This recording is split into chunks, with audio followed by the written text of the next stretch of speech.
The Nightingale Conant Corporation is proud to present Take Charge of Your Life, The Winner's Seminar by Jim Rohn.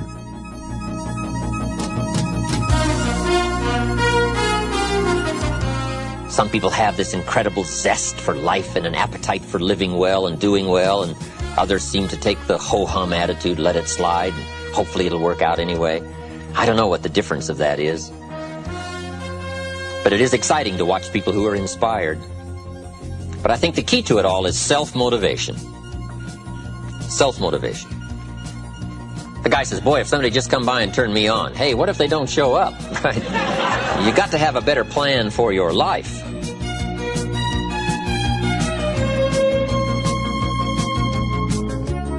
But life is a challenge. What else is new?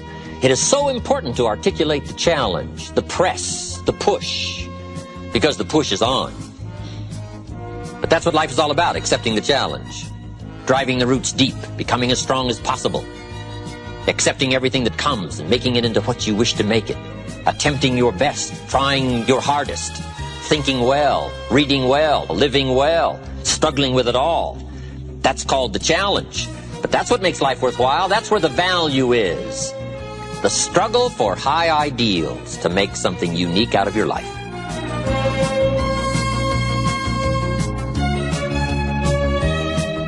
Ideas are life-changing.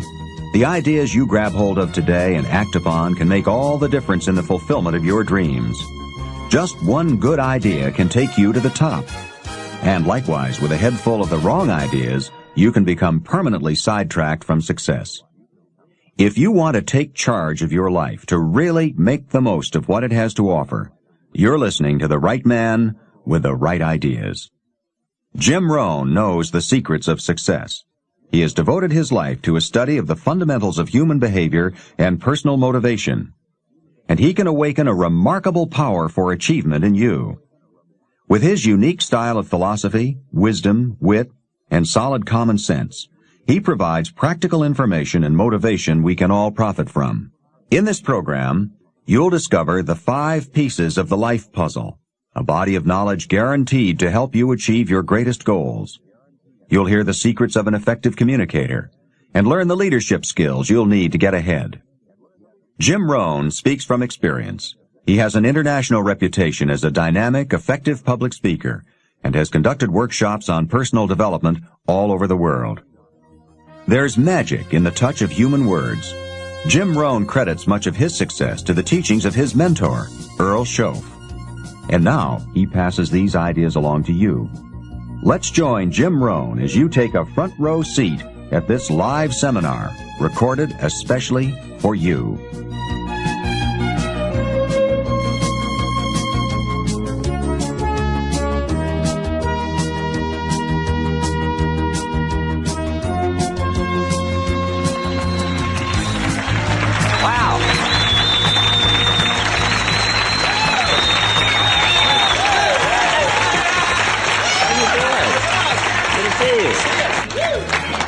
Gosh, I think I've been here before. Nice to see all of you. It is a pleasure to have you here. We're going to talk about leadership skills for the 80s. One of the greatest experiences any of us can have is the experience of influence. To persuade somebody that we've got a good idea, to persuade somebody to buy a product or consider a service, to be able to influence somebody to a way of life, a product, an idea, a company, a corporation, an enterprise. Influence is one of the greatest of life's experiences. And I would like to talk about that in this series of lectures. The chance to influence somebody else, their thinking, their future, maybe their lives, is a great experience. And all the way from being a manager to an executive to being a parent, we all have, in some respects, the chance and the opportunity to influence somebody else. Now, the key is to develop the skills to do it. There's one thing in doing it casually, another thing in doing it haphazardly, and the other is to do it on purpose by learning the skills. And that's what I'd like to cover in this series of lectures. Gathering the skills to help influence people to a way of thinking, to a product, to an idea, to an enterprise, or just to a better life. The skills of leadership. First of all, just in preliminary, let me just give you a list of what I hope you'll find in my series of lectures this time. Here's the list. Number one, sincerity. To accomplish something, especially in lecturing and listening, we have to start with sincerity. And I would assume you're sincere or you wouldn't be here. You wouldn't have made this effort and pushed past whatever you had to push past to get here. And I can appreciate that. So we first of all start with sincerity, and hopefully you'll find me sincere. I really have come by to bring value for your time and effort and consideration. But I've got a good note for you to make. Sincerity is not a test of truth. Sincerity is not a test of truth. We must not make the mistake of saying he must be right, he's so sincere. And the reason is, it's possible to be sincerely wrong. So we must not mistake sincerity for truth, because it is possible to be sincerely wrong. But hopefully you'll find me both sincere and truthful, because I wish to speak for you the truth. But you have to decide for yourself what is truth. But here's the key. Weigh sincerity on sincerity scales and weigh truth on truth scales. We don't weigh truth on sincerity scales. Next, I hope you'll find in our series two major things: ideas plus inspiration. If you want your life to change, here's the source of it all: ideas plus inspiration. Now, ideas are not that far away. In fact, I've got a good phrase for you to consider. This will serve you well for the rest of your life. Everything you need is within reach. Everything you need is within reach. The ideas you need for life change or business change is within reading reach. It's within listening reach. There's probably a library not too far from you. The problem is, right, there's a library there, but most people drive by. Very few drive in. Poor Andrew Carnegie, right, set up all these libraries across the country thinking everybody would stop by. Say, no, everybody's going to drive by. He thought sure they were going to stop in. Do you know how many people own a library card in the United States? 3%. And guess how much they cost? Nothing. Wow. But see, it's within reach. Now, the key is, who's going to reach? There's a simple Bible phrase, and I'm an amateur on the Bible, but here's what it says. If you search, you will find. But it's very important to know that finding is reserved for the searchers. We don't find what we need, we find what we search for. Needing is not the prerequisite to getting value. You can't be a needer, you have to be a searcher. But if you'll search, if you'll try, if you'll go, if you'll listen, ideas are within reach. And ideas are life-changing. There's nothing so powerful as an idea whose time has come.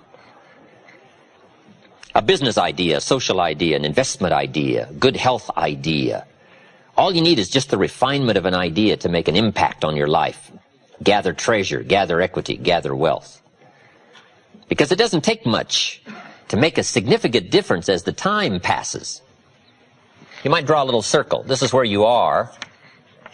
10 years from now you could be here, or 10 years from now you could be here.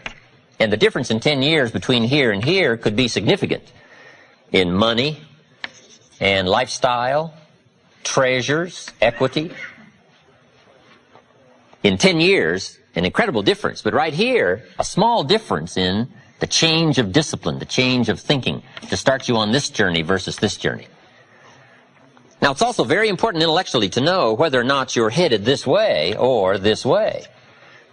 And once you decide, 10 years from now, I think that the gathering of my intellectual and personal and spiritual and moral and economic treasure may not be that great. The key is to start right now making these changes to walk this new road.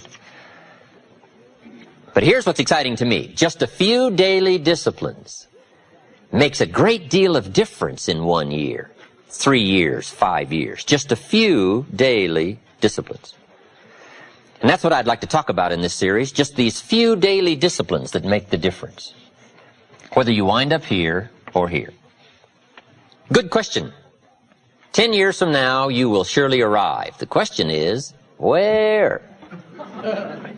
We don't want to kid ourselves about where. We don't want to kid ourselves about the road we're walking. I had a day shortly after I met Mr. Schoaf called, "Do not kid myself anymore" day. I don't want to go disillusioned anymore. You know, I was using the cross-finger theory back when I was 25, 24, 23. I finally decided that the cross-finger theory was not going to get me what I wanted. That isn't where the treasure lies. That I'm going to have to make sure which of these ways I'm headed. But a few reading disciplines and a few disciplines of mind and a few disciplines of activity, and you can make all the difference in the world whether you wind up here or whether you wind up here. Okay. But just a few changes. Sometimes we get the idea that we're doing about 10% and there's about 90% more that we need in order to make the difference for our fortune. And probably the opposite is true, right? We're doing enough things to have arrived here today. We're doing enough things to have bought and shared in the good life so far. And maybe all you need is that extra 5%, 10% of intellectual change, activity change, a refinement of discipline, a refinement of thought. And all we need is the ideas to make those simple changes. And the equity starts gathering in 1 year, 3 years, 5 years, 10 years. I have a good comment for your notes. Now's the time to fix the next 10 years. Now's the time to fix it. Now, sometimes you have to come to grips with reality and with truth. That's what was good for me when I met Mr. Schoaf. I was 25 years old. He was 44 years old. And he brought me a wealth of experience, and he started asking me the tough questions. Big question, he said. Are you reading the books that's going to take you where you want to go in the next 5 years? Excellent question. So you want to make sure. I would assume for all of you, to get where you want to be in the next 5 years, you're either reading the right books or you're not. That's kind of a brilliant statement, right? You're either engaged in the disciplines or you're not. But here's what we don't want to engage in. Disillusion, right? Hoping without acting. You know, wishing without doing. So the key is to take a look and say, where am I? What could I do to make the changes, to make sure that I can take more certain daily steps toward the treasure I want, the mental treasure, the personal treasure, the spiritual treasure, the financial treasure. I don't want to make any errors. Now's the time to adjust my daily program to take me where I want to go. So hopefully I'll have some ideas to share with you that might help make just a few adjustments. And in lecturing for especially the last 16, 18 years, I've got some letters and some personal testimonies of people that have done such remarkable things with just a few suggestions that it is worth taking the time. And that's what I'm here for. To do a little coaching. A good note for you to take. We could all use a little coaching. When you're playing the game, it's sometimes hard to see it all. And if you just take a breather, take a little time out. That's what we're doing here in this lecture series. Take a little time out. Listen to someone's experiences, which is what I want to share with you. My experiences, my ideas. And see if it might cause for you a little moment of correction so that you can make some changes that'll add up to some extra worth in the next 1 year, 3 years, 5 years. So, ideas, I hope you'll find here during this series. All kinds of ideas, health ideas, enterprise ideas, living a better life ideas, and primarily for this series, skills of leadership ideas. The next key word is inspiration. Hopefully you'll find some inspiration from this series. Inspiration is a mystery, why some people are inspired and some are not. Who knows what that mystery is? Emotional vitality. Some people have this incredible zest for life and an appetite for living well and doing well, and others seem to take the ho-hum attitude, let it slide, and hopefully it'll work out anyway. I don't know what the difference of that is. But it is exciting to watch people who are inspired. But I think the key to it all is self-motivation. Self-motivation. The guy says, boy, if somebody just come by and turn me on, hey, what if they don't show up? Right? You got to have a better plan for your life. Personal inspiration, drawing emotional vitality from life and the challenge, going for it. We all admire that. Hopefully you'll find some of that as we study together. And here's what I hope you'll find also during this series. Guidelines for translating response into results. I just want to share with you some of my insights, some of my experiences. I belong to a group that does business around the world. We've discovered a lot of ways and means, and methods, and ideas. I just want to share that with you from my own experiences and hope that it will serve as guidelines. But I'd like for the guidelines to translate response into results. Now, just a personal word. I don't know where I've caught you in this particular lecture series. Maybe this is springtime for you. You've got a new opportunity going and no telling what you're going to make of it, and you're all excited. I congratulate you for that. Maybe some of you, we've caught you in harvest time. If we knew your story, we'd let you give this lecture. I'd be happy to sit down, let you translate to us your story and your experiences and your success. Maybe you're celebrating, and maybe this series of lectures I've come along has caught you celebrating. Maybe this is the summertime for you, when sometimes the going is tough, and the weeds are attacking your garden, and the bugs are after your values. Summertime is an interesting time. It's not that easy to last from spring till fall. Summer's a test, and especially when the creditors are calling. We have a tendency to walk out in the field and say, "Grow, crop, grow." They are on me. So I don't know, maybe we've caught you in a testing time. Maybe this is challenging time for you, the summertime. Maybe I've caught you in winter. And I'm sure we've all had some of those winter times, sort of desperate times, decision-making times. Maybe I've caught you in this series at the fork of the road, and some of the decisions you make in the immediate future are going to have everything to do with your next 5 years, 10 years. And I've been to a few of those called forks in the road. I mean, which way do you go? What do you select now as your next path of opportunity? And maybe these are trying times for you. Winter can be a source of trial when the push is on and the press is on. So I don't know where I've caught you, but whatever season I've caught you in, I want to bring you value. That's my intent. And to get the most from this series, let me give you just a quick list. Here's number one, be thankful. I think first of all, to get more, we need to just be thankful for what we already have, especially living in this unbelievable country. In America, we call somebody poor that makes $10,000 a year. I'm sure the rest of the world would find that hard to imagine. Say, why would you call somebody poor that makes $10,000? I don't know. We're such a rich, fabulous country. It's unbelievable. In Bangladesh, the average income is $95 a year. So I'm sure they would find it strange that people would attend lectures on how to do better when probably we're doing better than almost anybody else in the world. I gave a lecture one weekend at our ranch in Clear Lake, California. Nice group of people. I get there a little bit before the Friday evening session, and I can't believe the parking area. Eldorados and Continentals and Mercedes and Ferraris and one Rolls Royce. Unbelievable. And I walk in, and here's this good-looking crowd. And my opening remarks were, ladies and gentlemen, I think the rest of the world would find it strange that we have all come here this weekend to try to figure out how to do better. Surely the rest of the world would say, I don't understand. The man in his Rolls Royce saying, I got to get to the seminar. Find out how to get another one of these. Incredible. But here we are, right? Probably doing well. But let's be thankful for where we are, because that's how good ideas start to flow. Thanksgiving for what you've already got. Here's what blocks the flow of all good information: cynicism.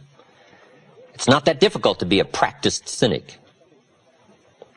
Feeling cynical about circumstances, cynical about place, cynical about opportunities, cynical about people. But if we turn that around, turn cynicism into thanksgiving, now the ideas can flow, information can flow, refinement of ideas can flow. So that's number one, be thankful. Here's number two, be eager to learn. No matter what you know, there's always some more. Another point I'd like to make is argue later with all the stuff I'm going to share with you in this series. I wish we had time to argue it all out here, but we just don't have the time. I do like that format. There's nothing like a good, powerful discussion to refine an idea. What we want is ideas that pass the test of the tough questions. And it's good to be around people who can ask the tough questions. Debate has a unique way of refining ideas that can become of value. And if we had time to argue and debate all this stuff I'm going to share with you, I would find that beneficial, but unfortunately we don't. But here's what I ask you to do. Argue with all this stuff later. Go back over your notes and relive the experience and think about what we've shared with you here.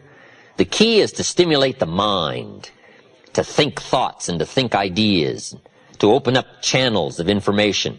Refinement of intellect is where the future fortune lies. But be eager to learn. And the last comment is, be a good listener, which isn't easy these days. Everybody wants our attention. Radio voices and television voices and advertising voices and political voices and social voices and religious voices and community voices and family voices. And how do you sort through all the voices and give extra time to a voice of substance? It isn't easy.